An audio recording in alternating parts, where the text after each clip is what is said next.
afternoon to you, Rahul.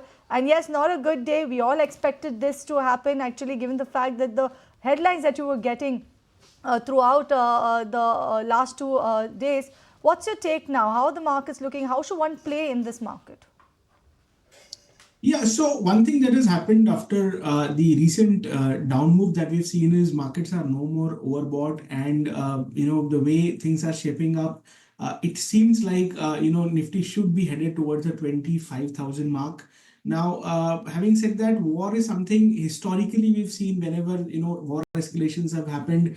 Initial reactions have been negative, knee-jerk reactions have happened, but these dips have been bought into. Now, the concerning figure for us is the FI sell figure in the last two trading sessions. 10,000 crores done on Friday, around 5,000 crores done on Monday. And today also it seems like it should be a big figure on the cash side. So that is something which was, the FI flows was something which was keeping the markets high, and it was DIs which were keeping a quiet note. So now I think now is the time, probably the 1.5 lakh crore odd figure that these mutual funds hold on their accounts. That is something which is the domestic liquidity that we've seen will be a litmus test. So buy on dip camp is something that will be tested now. Technically speaking, Nifty has broken a crucial support of 25,665 today. The next one is also broken as we speak, which was around 25,400. Now, these are levels after levels. The next one that comes is around the 25,000 mark. So, the best thing to do at this point in time is, hold on to your cash investments. Do not be in a hurry to, book losses in them.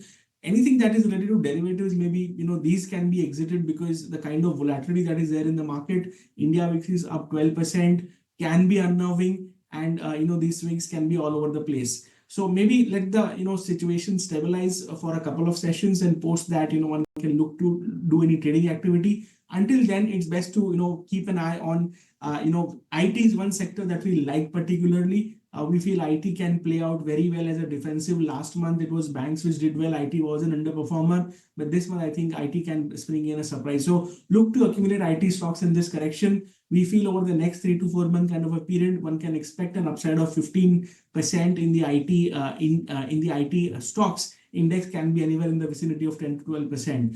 So IT is one place where money can be deployed as a defensive. Rest everything, I think it's best to wait for the storm to pass out. So that's the take coming in on the markets. But what's your take coming in specifically for metal index, Rahul, given the fact that this one has been bucking the trend and has been in news thanks to what China also has been doing when you talk about the stimulus. And that's also one sort of a worry coming in for Indian markets as well, because you have a lot of funds now talking about giving a refocus or relook at the China market when you talk about parking their funds over there. But what's your take, particularly coming in for the metal index now? Where do you see it headed on the charts at least? Yeah, so China, if you missed, the Chinese markets are up around 45-50% over the last 15-20 odd sessions. That has been a big move post the booster that has come from the Chinese government. Now, if China does well, metals historically have done well, and metal index in particular is relatively better placed.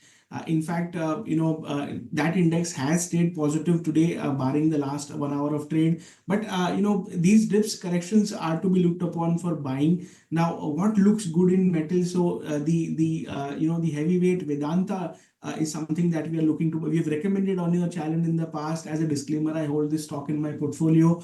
That stock looks good. Then we have Tata Steel, which can be accumulated in the volatility. The likes of Hindalco can also be added. So metals as a space looks good. It is high beta space for sure, but as given the way China has performed over the last few weeks, we feel metals can buck the trend and continue to go higher.